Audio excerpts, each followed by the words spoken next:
అనిపిస్తుంది big boss? బాగుందండి చూడడానికి. నిన్న ఎపిసోడ్ లో ఏం నచ్చింది?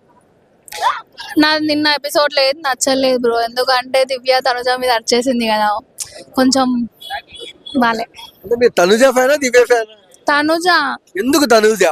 అందుకు చాలా బాగా ఆడుతుంది, చాలా బాగా క్యూట్ క్యూట్ గా ఉంటుంది, చాలా బాగా మాట్లాడుతుంది, సో అందుకు ఇష్టం. ఓకే. సో అంటే కొంతమంది అంటున్నారు అన్నపూర్ణ స్టూడియో బిడ్డ తనుజ, అందుకని టాస్క్లు ఆడకపోయినా అన్ని చేస్తున్నారు అంటున్నారు, మీరేమంటారు? మా టీవీలో ఒక్క క్యారెక్టర్ కూడా తనుజ చేయలేదు, అట్లా అన్నప్పుడు ఎట్లా అనుకుంటది మా టీవీ బిడ్డ అని? అదంతా బుల్షిట్ అంతే. సో ఎలా అనిపిస్తుంది అంటే బిగ్ బాస్ ఏం చెప్తారు ఈ సీజన్ లో, ఎవరు బాగున్నారు ఎవరు బాగాలేరు? బాగాలేరంటే ఆల్రెడీ అందరు ఓకే అండి, బట్ నేనైతే భరణి గారికి తనుజ గారికి ఫ్యాన్ అండి. ఎందుకు భరణి గారు తనుజ? భరణి గారు ఏం చేశారు అంటున్నారు మరి?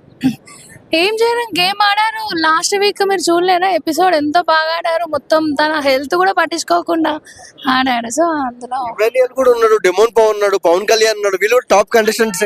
నేను వాళ్ళకి ఫ్యాన్ కదండి, సో ఆబ్వియస్లీ నేను వాళ్ళ గురించి చెప్తాను కదా పాజిటివ్ గా. సరే టాప్ 5 లో ఎవరు ఉంటారు?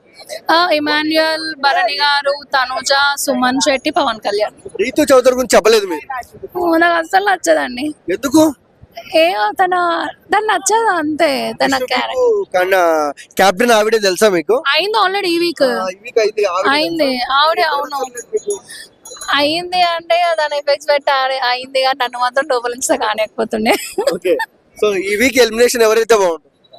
దివ్య, ఆబ్వియస్లీ దివ్య. సో ఎందుకు దివ్య? ఏదండి, నోరుంది కదా, బయట నుంచి వచ్చి చూసినా అని ఒక అంత అవసరం లేదు అనిపించింది, పట్టుకోవాలా? చెప్పండి. ఓవరాల్ ఏం చెప్తారండి బిగ్ బాస్?